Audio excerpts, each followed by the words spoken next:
Welcome to Leading Behind the Scene. I'm your host, Gwendolyn Young, the go-to business and operations consultant for six-figure CEOs who are ready to greet their next level of growth. And I'm ready to share tools, strategies, and tips to help you excel in your business and your life. If you're a service-based entrepreneur, be sure to join me each Thursday. Find me on Instagram, Facebook, and LinkedIn. And don't forget to follow the show on your favorite podcast player so you never miss an episode. And if you love the content, leave me a rate and review. Now let's get into today's episode.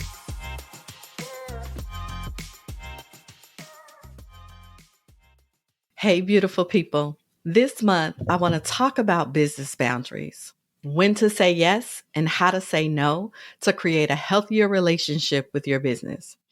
I wanted to talk a little bit about this because in the last few months, I realized that I had been ignoring my own boundaries and could have avoided some conflicts happening in my business if I had just honored the boundaries I created a long time ago.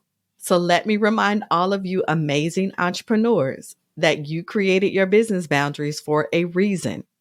Don't get too comfortable with your business that you start to dishonor them. You will regret it. Now, let's get into it. If you ask any of your friends, family, coworkers, or even put out a social media poll about whether you feel good about your work-life balance, inevitably, some people might say no and wish they had the secret sauce to finding that elusive balance. They're either working too many hours and missing out on family time, or they're falling behind in their work because life is lifing. Y'all know what I mean. The kids get sick, an unexpected family emergency pops up, a death in the family occurs, a major life setback, etc., etc. It's a common desire to have it all, even for the men. But what does having it all really mean to you? It's something we all want to improve upon. But have we really defined it for ourselves, our businesses, and our families? Take some time to really think about your answer to this work-life balance question, and then define how you describe business success. When you have the answer to these two questions, you'll have a clear vision of where you want to take your business and what you need to get there. You'll be more discerning with opportunities that come your way, choosing only those that match your vision and will benefit you instead of just filling up your time and filling up your calendar. Some business owners have a difficult time grasping the concept that they are in charge of creating their business and their dream life. They often worry that they're doing it wrong or that there's some sort of formula that you need to follow in order to be successful. And while there may be best practices to follow in your niche or your industry, the rest of it is really up to you. And I know that's pretty wild, right? But it's time to step into your leadership, your power, and declare your intentions for your business and for your life. You don't need permission to raise your prices. I'm just saying, I'm going to say it again. You don't need permission to raise your prices, especially if you've gone years undercharging your clients. You don't need permission to take a vacation or to unplug on the weekends because you can only serve your clients as well as you serve yourself. And many of us put our own needs at the bottom of the list. And that just cannot be anymore. And I know this topic of boundaries is super touchy for some people because we're so used to wanting people to like us or to please them because, we were taught as kids to be kind and to be helpful and to be nice, right? Without boundaries, though, we run the risk of being taken advantage of and ultimately giving up the power we have over our businesses and over our lives. Let's think about the boundaries we need for our kids first, right? Children need guidance as they grow up. Otherwise, they tend to simply do whatever makes them feel good with no regard for how their actions affect others. And I'm using these children as an example because I got a whole bunch of them. And I'm sure you probably know a family or two who don't have good boundaries. Of course, you get your child, your grandchild that wants to stay up half the night, eating ice cream, watching TV. Sounds like a real good time, right? But what happens the next day? That same child is cranky. They're acting out because they're tired. Maybe they wake up with a stomach ache, and then that same tired child goes to school, wakes up in the morning, doesn't have any respect for parents or teachers or friends because they're unaware how their tone or their behavior is impacting everybody around them, right?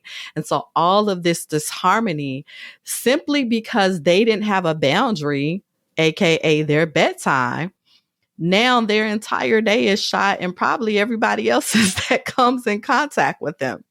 So let's translate this into your business. Your goal is to help as many people as possible, right? So you say yes to working with every person who reaches out to you in your business. Without boundaries, you really don't have a clear idea of who your ideal clients are. Or you have clients calling and texting and emailing at all times, on the weekends, after hours, all the things, right? You have clients who think they are the only client you have and that you're supposed to be focused on them every minute of the day. You have clients who treat you like an employee instead of a partner, and the list goes on. And let's not talk about the client who thinks everything is an emergency, right? I know y'all don't want to say it, so I'm saying it for y'all. But why is this happening? You have to ask that question. Because you either didn't set a boundary or you set one and violated yourself. You answered your phone at midnight last week. So of course the client is like, why wouldn't you do the same this week? You worked on the weekend last time. Why wouldn't you work on the weekend now? Especially because they need you to, right? You were texting when you brought them on as a client. So why now do you want them to stop? See, by allowing this type of behavior to continue, you're teaching your clients how to treat you.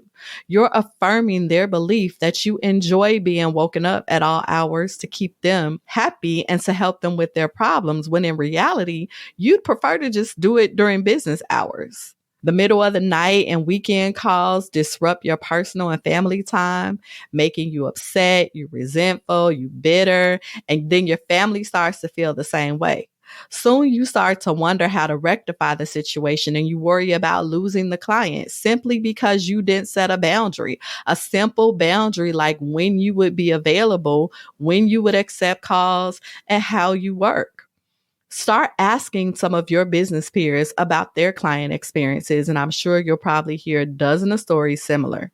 Not everyone is like that, right? And I'm not saying this is all clients. And many will be super respectful of your time. But if you don't like the way a client is treating you, use your voice, stand in your power, and have the conversation with them and implement your boundaries. Implementing business boundaries is no different than setting a bedtime for your kids. You're teaching your clients how to treat you and what you will and will not tolerate when working together. We have a lot to get through, so stay tuned all month long for more tips on how to set business boundaries and when to say yes and how to say no to create a healthier relationship with your business. Beautiful people, thank you so much for listening. Until next time. Thank you so much for joining me for this episode of Leading Behind the Scenes. I hope you found some encouragement or helpful information today to help move your business and or your life forward. If you have a specific topic you'd like me to talk about or guests you'd like me to have on the show, feel free to send me a DM on Instagram, Facebook, or LinkedIn. I love connecting with my listeners. Also, be sure to follow the podcast so you never miss an episode and leave me a rating review. I'll see you next week.